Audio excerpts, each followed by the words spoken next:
ഇറാന്റെ ആണവ കേന്ദ്രങ്ങൾക്ക് നേരെ അമേരിക്ക നടത്തിയ ആക്രമണത്തിന് ശേഷം ഇസ്രായേൽ പ്രധാനമന്ത്രി ബെഞ്ചമിൻ നെതന്യാഹു ശക്തമായ പിന്തുണ പ്രസ്താവന പുറപ്പെടുവിച്ചു.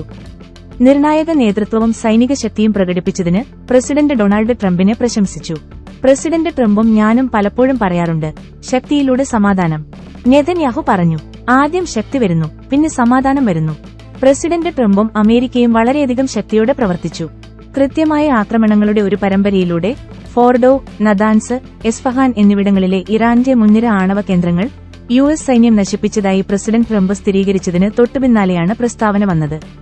ഇസ്രായേലി പ്രതിരോധ ഉദ്യോഗസ്ഥരുമായി അടുത്ത് ഏകോപിപ്പിച്ച ഈ പ്രവർത്തനം ഇറാന്റെ ആണവ അഭിലാഷങ്ങൾ തടയാനുള്ള ശ്രമങ്ങളിൽ ഒരു വലിയ വർധനവിനെ അടയാളപ്പെടുത്തുന്നു. ഇറാനിയൻ ആക്രമണത്തെ നേരിടുന്നതിൽ യുഎസും ഇസ്രായേലും തമ്മിലുള്ള വളർന്നുവരുന്ന ഐക്യത്തെ നെതന്യാഹുവിന്റെ പരാമർശങ്ങൾ പ്രതിഫലിപ്പിക്കുന്നു. നയതന്ത്രം മാത്രമല്ല, അമിതമായ ശക്തിയിലൂടെ ഭീഷണികളെ തടയേണ്ടതിന്റെ ആവശ്യകത ഇരു നേതാക്കളും ഊന്നിപ്പറയുന്നു. ആക്രമണം ഇറാന്റെ ആണവശേഷികളെ ഗണ്യമായി പിന്നോട്ടടിച്ചുവെന്നും ടെഹ്റാനിലേക്ക് വ്യക്തമായ സന്ദേശം അയച്ചുവെന്നും ഇസ്രായേൽ ഉദ്യോഗസ്ഥർ പറയുന്നു.